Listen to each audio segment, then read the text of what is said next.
Bienvenue sur le plateau de Morandini, toute l'actu média, les scoops, les coulisses et les exclus, c'est tous les soirs sur Direct 8 avec Jean-Marc Morandini et son équipe. Bonsoir. Bonsoir à tous, très heureux de vous retrouver. Bonsoir Cécile. On est dans quelle émission là? Pourquoi? Parce qu'il y a pas de générique. Oui, parce que je sais pas dans quelle émission on est. C'est nouveau, on fait du style maintenant. Ah bon, c'est du style. Bienvenue, en tout cas, on est très heureux de vous retrouver avec un scoop ce soir. Elle va parler pour la première fois, elle s'appelle Cindy, elle était dans Secret Story. On a beaucoup parlé d'elle jusque-là, mais elle a très peu parlé depuis qu'elle est sortie de l'émission. Elle a refusé toutes les interviews. Eh bien, elle sera avec nous dans un instant sur ce plateau puisqu'elle a choisi cette émission pour s'exprimer et dire toute la vérité. Elle a promis de balancer, elle a promis de faire des révélations sur ce qui s'est vraiment passé dans Secret Story, ce que vous n'avez pas vu. Tout ça, c'est dans un instant. Et puis dans la deuxième partie de cette émission, on parlera de l'argent, de la télé. Les animateurs nous disent-ils leur vrai salaire quand ils parlent sur les plateaux télé? Eh bien, peut-être pas. Du buzz, et ça sert à ça. Allez, tout de suite, je vous propose celle qui va nous accompagner en direct jusqu'à 19h40. Il s'agit de Cindy, de Secret Story. Bonsoir Cindy. Bienvenue, on est très heureux de vous accueillir en direct sur ce plateau. Vous avez, on a mis votre musique pour votre accueil. Rien que ça, vous avez participé à la 3e saison de Secret Story. Oui. Vous êtes sorti, on vous a pas beaucoup entendu depuis. Vous aviez comment en sortant cette histoire de mal vivre, de mal-être? C'est réel? Bah en fait c'est très réel. J'étais un peu tirée dans tous les sens et. Non, vous n'allez pas commencer comme ça tout de suite, Cindy. En fait j'avais beaucoup de gens qui voulaient me voir, qui voulaient m'avoir et m'entendre et tout et tout. Et moi franchement je suis sortie de cette maison, j'avais envie de prendre un peu de repos et de voir les miens et plus voir ceux que je m'étais cogné pendant 3 mois et une semaine. Et donc voilà. Ça veut dire que c'était dur pour vous à vivre? Ah ouais non, c'était dur d'aller dans les rues. Et je me suis dit en sortant j'irai faire les magasins et je vais adorer.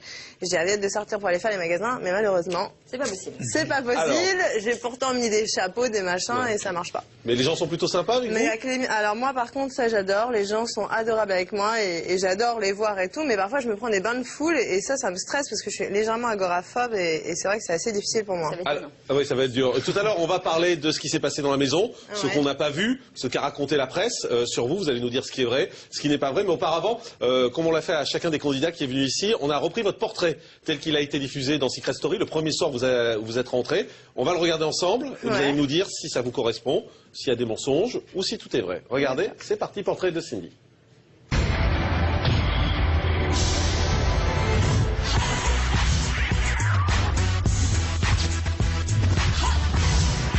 Bonjour, moi c'est Cindy, j'ai 26 ans et je vis en région parisienne. Cindy, la voix constate que tu n'as pas froid aux yeux. Je suis sexy parce que je m'habille court, un peu moulant, histoire de pas avoir des formes pour rien, quoi.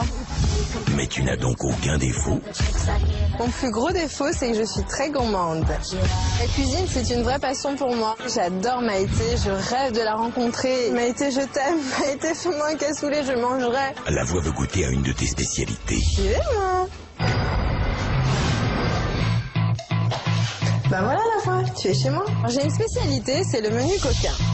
C'est un menu pour donner des idées aux garçons. Pamplemousse en entrée. Alors la voix, ça vous rappelle rien mon entrée? La voix est perplexe. Et voilà le dessert, le bananas. Cindy, la voix ne peut pas tout entendre et tout voir. Oups, pardon, j'avais oublié. La voix remarque que tu n'as aucun complexe. Je suis ronde et je l'accepte totalement. Mes défauts, on les accepte ou on dégage. En tout cas, je me kiffe. Tu as un sacré tempérament. Je déteste les hommes machos, je n'aime pas du tout être dominée par un homme. Je suis une femme qui aime mener son monde par le bout du nez. Allez, venez la voix, je vous montre.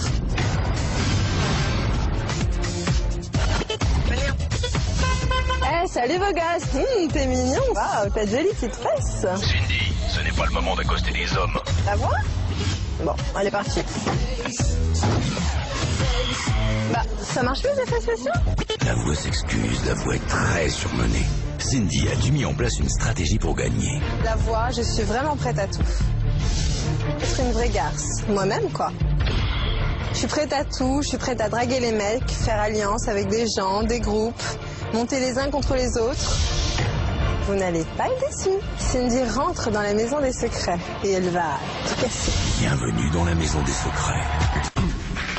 Voilà donc pour votre portrait tel qu'il est passé sur TF1 le premier soir. Ça vous ressemble? Hein, comment? Le monsieur vous demande, ça vous ressemble? Bah écoutez, ça me ressemble un petit peu. Vers la fin, j'étais un peu fatiguée vers 1h du mat quand on a tourné ce portrait. Et c'est vrai qu'en fait, j'ai pas dit... j'ai fait crépéter parce que j'étais épuisée à 1h du mat et j'ai pas dit je vais draguer tous les mecs et je vais tous me les faire parce que de toute façon, je me suis fait personne. C'est vrai. Votre côté un peu chaude, vous le revendiquez? Mon côté provoque, je le revendique. En effet, je fais ce que je veux avec mon corps et j'assume tout à fait ce que je suis et d'être provocante, provocatrice, c'est dans ma nature. Mais je suis pas du tout une bitch. Ouais. Non mais ça veut dire qu'on est provocante et on s'arrête à un moment donné ou ça veut dire que vous allez jamais plus loin? Vous ne faites que allumer. Voilà, si en fait, je crois que globalement, je dois être une allumeuse et en fait, je sais exactement ce que je veux et en fait, quand j'ai décidé que je voulais quelqu'un, c'est vous qui décidez. Voilà. Et on a vu des images de vous qui sont sorties pendant que vous étiez dans la maison, assez chaudes. Vous avez participé à des sites un peu érotiques, on vous a vu prendre des fessées. Oui, ça c'était, ouais. Oui, c'est vrai, je me suis pris des bonnes fessées. Voilà. J'étais pas sage, vous savez. Écoutez, Vous n'avez jamais pris de fessées, Jean? moi non, mais écoutez... Mesdames, si vous avez des propositions pour après, pourquoi pas? Non, en fait, ça, le coup de la fessée, c'était pour rigoler après une séance photo et le mec qui faisait ça s'appelait le président de la République et je trouvais ça trop marrant. C'est chic. Et en fait, c'est très élégant tout ça. Et en fait, pour le délire, on avait un peu bu et j'ai dit vas-y, on va le faire, on va rigoler. Puis c'est ressorti sur le net après. Voilà, c'est ressorti. Il y a beaucoup de choses qui sont sorties. Malheureusement, il n'y a pas tout ce qui était beau qui est ressorti malheureusement. Mais bon bah voilà, j'ai fait des trucs. Parfois, j'ai fait des trucs quand j'étais déprimée et quand voilà, j'étais pas bien. Et en fait, j'aime bien dire que mon corps est à moi et qu'il m'appartient. Et du coup, je fais ce que je veux avec celui-ci. Est-ce qu'il y a des choses est-ce que vous regrettez d'avoir fait cette émission ou est-ce que vous avez regretté plusieurs fois, souvent, de l'avoir faite? J'ai pas regretté d'avoir fait cette émission. Je suis très contente de l'avoir fait. Elle m'a fait beaucoup grandir et j'ai beaucoup appris dans cette émission. Et franchement, c'est une expérience comme une autre et je pensais pas qu'elle serait autant enrichissante. Alors, avant de parler de ce qu'on n'a pas vu, peut-être on va parler de ce qu'on a vu. Oui. C'est vous dans la maison. Il y avait ce côté un peu allumeur. Les douches, par exemple, le fait de prendre la douche toute nue. Vous étiez la première candidate de télé-réalité à faire ça. C'était calculé pour faire du buzz? Ah non, c'était franchement, vraiment, je vous jure, c'était pas du tout calculé que de me laver nue. Mais j'ai vu qu'il y avait des douches qui étaient comme ça et j'ai dit bah dis donc je vais pas me laver en maillot de bain, c'est dégueulasse. Et voilà, je me suis douchée nue quoi. Donc c'était pas pour un buzz et je me suis dit au bout d'un moment ils allaient s'y habituer. Ouais. J'ai fait ça le premier jour et franchement rester dans une maison, les gens vont pas voter pour toi parce que tu te douches nue. Franchement, parfois oui, vous savez. S'y habituer. Hein, je pense que tout le monde regardait à chaque fois. Hein. Ouais, je peux vous dire que ça fait tourner les sites internet. Hein. Ah bah écoutez, si faites vous rentrer la douche. Alors justement, on est allé nous faire une petite synthèse de toutes les images qu'on a vues de vous. Regardez, c'est une enquête qui est signée de Jocelyn Abdi. Cette année, si Secret Story a bien marché en termes d'audience, c'est avant tout grâce à des personnages haut en couleur qui ont su imprégner l'émission de leur audace. Et la sulfureuse Cindy n'est pas étrangère à ce succès. Pour elle, pas question de s'abaisser devant un homme. Sur l'échiquier Secret Story, il n'est pas né le roi qui fera coucher la reine Cindy. Enfin, c'est une façon de parler, bien sûr. Voyons comment Cindy a réussi à imposer son style et à squatter la maison 14 semaines. Si les premiers jours ont été un peu timorés, Cindy s'est vite fait remarquer avec ce qui restera sa marque de fabrique au sein de la maison, le dénudement, et plus particulièrement sous les douches. Non mais dis qu'il y a une caméra là, juste là qui se balade. Ce qui peut choquer ses camarades les plus prudes. D'habitude, je rechigne pas à avoir une fille à poil, mais alors là... Moi je le ferais pas si j'étais elle quoi, mais si elle se sent bien dans son corps, tant mieux. Il n'en fallait pas plus pour s'asseoir une notoriété de femme libérée, un brin provocatrice. Pour déjouer cette nouvelle réputation, elle osera même prendre une douche tout habillée.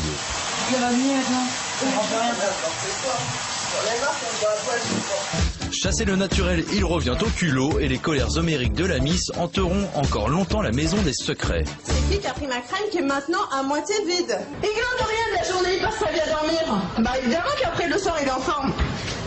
Non mais franchement, pauvre naze. Ça m'énerve la gueuler comme ça. Mais arrête de me voler mon... Mais Cindy, c'est aussi une grande séductrice qui adore jouer avec ses petits compagnons. Ce brave John s'en souvient encore. Je veux te détruire ou que tu m'appartiennes à jamais. Tu t'en rends encore plus compte depuis qu'il est parti. Bah ce qui me manque. Je suis un bourreau des cœurs. Malheureusement pour lui, tout était faux. J'avoue que tu m'as manqué. Écoute, pour FX, c'est différent. La demoiselle a voulu prendre les choses en main en l'éduquant à sa manière. Tu veux me dire quoi il y a 2 minutes? Qu'à la sortie, tu voulais me dépuceler et que tu jurais sur la vie de ta mère. Que je voulais bien te dépuceler, oui. De la sortie. Sortez-moi et sortez-la avec moi. Son style plaît ou ne plaît pas, en tout cas il interpelle le public et ce ne sont pas ces virulentes répliques qui nous diront le contraire. T'as autant de cervelle en plastique que de fonichon dans les minibars en plastoc, quoi. Elle est toute en plastoc, même si cervelle en plastoc à celle-ci. Je pense avoir toutes les qualités requises pour être une star du luxe, mais je crois ne pas être assez polyvalente sexuellement. Les semaines passeront et son secret restera intact. Pourtant, c'était pas faute d'avoir essayé. Une femme politique. Allez, complice de l'avoir. Ce n'est pas mon secret. Je pense qu'elle a gagné au loto. Cindy aurait du sang royal. Pourtant, FX c'était pas si loin. Son secret est que sa vie est une mascarade. Finalement, ce secret amènera un record pour l'émission. Tu es la seule habitante à avoir réussi à garder ton secret. Fallait pas chercher bien loin quand même. Je suis bisexuelle. C'est ça? Oh là là, sois pas très vilain pour aimer les deux. La devise de la Miss, c'est santé, cul, pognon. En terminant sur le podium et en empochant 80 000 €, la demoiselle a courageusement honoré ses principes. Voilà, santé cul pognon, c'est votre principe. Voilà, c'est vrai. Bisexuel, c'était votre secret. Voilà. C'est vrai ou pas? Ah oui, c'est tout à fait vrai. Non, parce qu'il y a tellement de choses. On peut vous laisser si vous voulez, on peut étendre et y aller, nous. C'est son numéro, je vous remercie Jean-Marc.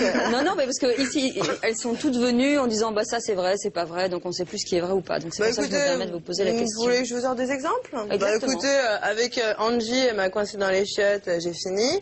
Avec, ça c'est vrai, avec Angie c'est vrai, parce que ça a été dit, vous nous confirmez qu'il s'est bien passé un truc avec elle dans les toilettes. Ça veut dire quoi, j'ai fini? Bah disons, je voulais voir si elle jouait Samaline ou pas. D'accord. Donc j'ai vérifié, elle ne jouait pas Samaline, elle est comme moi. Donc vous avez une relation toutes les deux? Un petit bout de relation, c'est bon. Enfin, on va pas rentrer dans les détails avec un petit bout de relation. Roulage de pelle, c'est ça? Roulage de pelle, plotage et touche-minou. D'accord. Bon, bah ça, c'est fait. On met des croix au fur et à mesure, vous savez, dans cette émission, ça c'est fait. Est-ce qu'il y a eu des relations avec d'autres filles? Il y a eu de l'allumage dans la salle CSA avec Sabrina. Est-ce qu'il y a des choses, là vous nous parlez voilà, du côté sexe, mais bon, il n'y a pas que ça. Est-ce qu'il y a des choses importantes qui se sont déroulées, vous concernant, et qu'on n'a pas vues? Oui, alors il y a une chose qui s'est passée, c'est que justement avec Sabrina, lors de la soirée pizza, une semaine avant la finale, on s'est disputés. Et en fait, elle m'a giflé, et quand je lui ai balancé un verre de vin au visage, enfin c'est John qui s'est tout pris, le pauvre, et les vigiles sont arrivés, et en fait, elle a pas été... Enfin moi, ce qui me choque, c'est qu'elle n'a pas été disqualifiée à cause de ça, alors que, voilà, Léo, il avait... C'est-à-dire que vous vous êtes battus, vous avez été séparés par les vigiles? Voilà. Moi, j'ai pas pu rétorquer, ça me reste en travers de la gorge, malheureusement, mais... Ouais. Et cette scène, on ne l'a jamais vue, effectivement. Vous ne l'avez jamais vue, elle a été coupée, on m'en a parlé aux confesses pendant des heures, je me suis dit, ça a passé de main en quotidienne. Même pas, on l'a protégée, la petite pucelle, donc franchement, je suis désolée, mais... voilà, ça veut dire que normalement, en suivant les règles, elle aurait au moins dû être nominée. Elle aurait dû être partir, quoi. Et vous comprenez pourquoi ça n'a pas été montré et pourquoi ça n'a pas été diffusé? Je pense que moi, je sais pas pourquoi, je pense que voilà, il voulait continuer à la voir se faire ploter par Jonathan, et voilà, quoi. Mais vous avez posé la question depuis que vous êtes sortis sur cette scène ou pas du tout? Bah moi, je leur ai demandé, quand je me suis rendu compte qu'il y a d'autres gens qui étaient venus dans la maison, vous savez, les anciens candidats, quand ils venaient, je leur ai dit, alors t'as vu la scène où on s'est battu et tout? Ah non, j'ai rien vu, j'ai rien vu. Je sais, c'est bizarre et tout. Et en fait, j'ai compris à ce moment-là que les images n'étaient pas passées. Et c'est vrai que ça m'avait énervé. Je l'avais dit quand même à la prod. Il m'avait dit, ouais, mais c'était pas... Ça veut dire deux poids, deux mesures pour vous, à Léo qui est nominé immédiatement voilà, quand il s'accroche si avec on FX. fait ça pour Léo, voilà. C'est vrai que c'était une petite gifle, franchement, de rien du tout. Mais quand même, voilà, c'est une violence comme une autre. Est-ce qu'il y a eu d'autres violences avec elle? D'autres accrochages? Bah, elle a tendance à aimer utiliser le couteau, mais enfin, pour rigoler souvent. Elle te menace, mais... C'est-à-dire, vous avez menacé avec un couteau? Bah, elle a fait ça à John, je crois, mais ça faisait ça pour rigoler, donc on peut pas dire que c'est vraiment des menaces. Ça fait vachement rire, n'est-ce pas? Oui, c'est un peu étonnant. Je rigole à l'intérieur, ça se voit pas, mais... Il y a d'autres choses qui se sont passées dans la maison comme ça qu'on n'aurait pas vu? Vous ne savez pas, non, il y a rien d'autre. Sur vous, la presse a beaucoup parlé de vous. Il y a cette fameuse histoire qui a été racontée. C'est l'une de vos amies d'ailleurs qui a raconté ça. Oui, soi-disant. Hein. Elle n'a pas raconté grand-chose en réalité. Hein, parce que la presse, je vais bien les avoir. Là, j'en vais en parler. Allez-y. Alors, elle a dit que donc qu'à l'âge de 18 ans, vous avez été enlevé séquestré et violé pendant une semaine par un homme, je finis pour les gens qui sont pas au courant, par un homme qui prétendait être votre producteur. Et dans cet article, on précisait que vous n'aviez jamais porté plainte car vous craignez de ne plus être crédible en tant que modèle pour des photos de charme. Alors je vous explique, déjà je suis sortie de la maison, je constate que j'ai été violée, séquestrée et enlevée ou je ne sais quoi. J'étais pas au courant. C'est faux. C'est faux, j'étais pas au courant. Alors moi, il y a des trucs que j'ai lus dans la presse, moi, dans la presse, ça me fait rire. Mais ça, c'est votre meilleure amie, c'est pas les journalistes qui racontent. Non, elle a refusé de faire une interview et pour la faire chier, on a fait ça. Donc moi, la presse et tout ce qui s'écrit, moi j'adore, mais c'est du bidon. Qu'est-ce qui est C'est du bidon, mais franchement, mais c'est pire que la maternelle. Encore, ce sera un bout de vérité. Je dirais, bon, allez, on va dire qu'ils font leur salade. Mais c'est même pas vrai. Elle a refusé de répondre à une interview et on l'a cassée en faisant ça. Donc franchement, les attachés de presse qui m'appellent ou les journalistes qui m'appellent pour que je réponde à leurs questions, ils peuvent crever, j'en ai rien à faire. Moi, leurs interviews à la con ou une casse à mort, parce que Charles Damion, ils aiment bien créer des starlettes. Ah, la Cindy, ils l'ont créé, ils l'ont mis sur le devant de la scène et vas-y que je te casse, pour qu'ensuite je dégage, mais vite fait, que les gens me détestent et ils me cassent du sucre sur le dos. Mais moi, je suis là pour vous dire une chose. Moi, j'en ai rien à faire de tout ce qui se raconte sur moi. Tout est bidon, mais 95% de ce qui s'écrit sur moi est bidon. Et moi, j'avais envie de le dire, la presse à scandale, c'est du flan. Et ils font tout ça pour que je dégage. Mais ils croient que je vais dégager. Mais moi, je vais en parler. On va voir si je vais dégager. Hein. Non mais Cindy, à un moment donné, on n'invente pas une histoire comme ça. Enfin, c'est extrêmement violent, quoi, de dire qu'on a été séquestré. Vous pensez qu'il y a un journaliste qui, tout à coup, a décidé de raconter une histoire qui est juste ahurissante? Écoutez, moi, si j'avais été... Enfin, je m'en rappellerai quand même, non? Ouais. Oui, non mais... Vous allez les attaquer en justice? Oui, oui, ça y est, j'ai été voir mon avocate. Elle est prête. Elle est aux aguets. Elle est comme moi, féministe. Mais vous avez le sentiment quoi que la presse fait ça pour faire mousser? Alors en fait la presse fait ça pour que, bon voilà, on est sur le devant de la scène et pour qu'on laisse la place aux autres l'année prochaine. Au contraire, ça vous fait mousser, vous laissez pas la place avec ça. Au contraire, parce qu'ils font des unes de journaux en racontant ça. Bah écoutez, il y a des scoops bien plus intéressants à savoir, mais franchement ils s'intéressent pas à savoir les vrais scoops intéressants. C'est quoi les vrais scoops? Ah bah non, ça je vous dirai pas. Mais c'est juste, vous savez comment ça fonctionne tout ça parce que... Ah mais maintenant j'ai compris. Non mais vous le saviez avant, vous êtes pas naïf, vous êtes une fille qui est intelligente, ça se voit. Avant qu'on sortait des trucs comme ça. Enfin, moi, je suis sortie de la maison. Dans la maison, franchement, j'étais à l'aise, j'étais bien. Bon, parfois, je me faisais chier, mais ok. Mais je suis sortie de la maison, j'ai vu tout ça, mais j'ai été traumatisée. Mes amis m'ont interdit d'ouvrir les magazines. Tellement ça m'a traumatisée. J'ai lu 2 articles déjà, j'ai cru que j'allais mourir. Mais moi, j'ai un tempérament de feu, je peux pas me laisser faire. Je les ai eu tous au téléphone pour les insulter. Et voilà, ah mais non, on n'a pas fait exprès, mais non, ils font jamais exprès, mais ils se foutent de ta gueule, ils se prennent les gens pour des cons. Voilà, je le dis. C'est dit, c'est en direct, donc de toute façon, il y a justement, pas de c'est venu montage. chez vous, me rendre car c'est en direct et vous m'avez très gentiment invité. Bon, ça c'est fait aussi. Deux petites questions rapides. Vos rapports avec Endemol aujourd'hui, quels sont-ils? Ce sont des rapports tout à fait normaux pour l'instant. Moi, je vais être gentil avec eux, hein. J'ai pas eu mon chèque encore, donc je vais pas... On va saluer de la franchise d'Astine. Vos rapports avec le paparazzi, Jean-Claude Alfassi? J'ai eu des rapports avec lui, j'ai parlé avec lui. Ça reste cordial, même si on s'est un peu disputé pendant un moment. Mais, à cause de quoi? Parce qu'il voulait me dire ce que j'avais à faire et je fais ce que je veux. Très bien. On va continuer à parler de tout ça ensemble, Cindy, vous restez avec nous. On va faire une petite pause et puis on va se retrouver pour la deuxième partie de cette émission. On parlera avec Cindy, bien évidemment, on va continuer à en parler. Et puis on parlera également du salaire des stars de la télé. Ce sera notre deuxième dossier. Ce salaire est-il vrai? Info ou intox, tous les détails. Après la pause, vous restez avec nous, on est en direct. Vous l'avez compris. Merci de nous retrouver, nous sommes en direct et en public jusqu'à 19h40 avec Cindy, sortie de Secret Story, qui nous accorde sa première interview. Et elle balance, on l'a entendu tout à l'heure, elle balance sur la presse People. Elle balance, ça vous fait trop plaisir, c'est ça? Un peu trop, mais non. Un peu trop? Fâché. Bah non, si vous le pensez, écoutez, faut le dire. Sur ce qui s'est passé également dans l'émission. Un mot sur les garçons, quand même. Vous en pensez quoi? Jonathan, par exemple. Jonathan, c'était mon meilleur ennemi et c'est vrai que c'était un bon adversaire. Léo? Bon, Léo, il fait un peu macro, voilà. Il fait un peu quoi? Il fait un peu macro depuis que... Il fait un peu macro? Depuis que sa copine est sortie de l'émission, je veux dire, il est un peu comme ça, sur elle, il répond à son téléphone et tout. Ah oui, d'accord. Il répond sur son téléphone, en fait, il la tient... Il la gère. D'accord. Bruno? J'ai pas revu. Je sais pas. Et lui, Bruno était sympa. Il a changé de comportement du jour au lendemain. On n'a pas compris. On s'est beaucoup demandé même si c'était pas un acteur à un moment pour changer comme ça. Écoutez, j'ai jamais compris ce personnage. Franchement, j'ai vécu avec lui. J'ai jamais compris. FX? FX, je l'aimais bien. Je sais pas pourquoi tout le monde le déteste. Je pense que les gens le détestent parce qu'il était... Enfin, ils ont fait ressortir une image de lui, imbu de lui-même, mais franchement, il a beaucoup de qualités et son seul défaut, c'est de pas être humble. Franchement, il y en a d'autres qui en ont plus que ça, des défauts. Moi, FX, vous avez une mauvaise image de lui et franchement, c'est quelqu'un d'adorable et il a juste imbu de lui-même et ça, c'est pas grave. Le pire ou la pire de la maison, c'est qui?